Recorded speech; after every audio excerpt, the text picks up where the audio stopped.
दोस्तों, हमारे अवध में भी एक ऐसा योद्धा हुआ था जिसने लड़ी थी राम मंदिर के लिए लड़ाई और उसने छुड़ा दिए थे बाबर की सेनाओं के छक्के।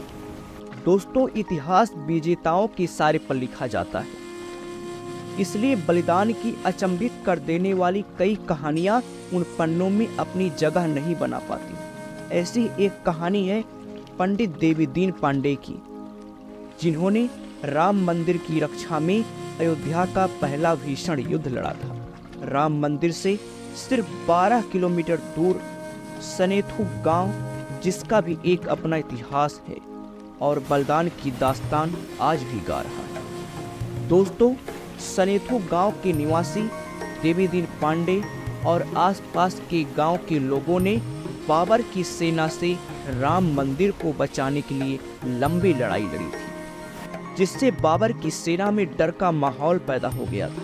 दोस्तों, दुर्भाग्य से ये कहानी इतिहास में अपनी जगह नहीं बना पाई, लेकिन मौखिक इतिहास में ये आज भी जिंदा है। पंडित देवीदीन पांडे वो नाम है जिन्होंने 1518 में बाबर की सेना से लंबी लड़ाई लड़ी थी। इनमें मुख्य भूमिका में गजराज सिंह थे। इन लोगों ने 90,000 सैनिकों की सेना तैयार की थी और जानकारों का कहना है कि इस युद्ध को गोरिल्ला वार की तर्ज पर लड़ा गया था।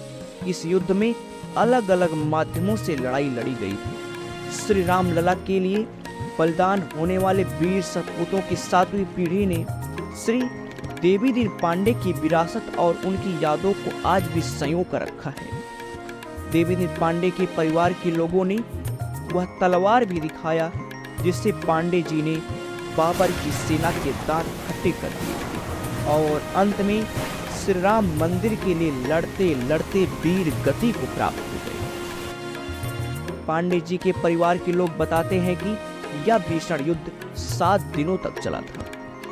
उन्हीं के वंशज जनार्दन पांडे ने बताया कि इस युद्ध की शुरुआत 3 जून 1518 को हुआ था। इस युद्ध में एक प्रमुख नाम और आता है, जिनका नाम है संभाजी सिंह।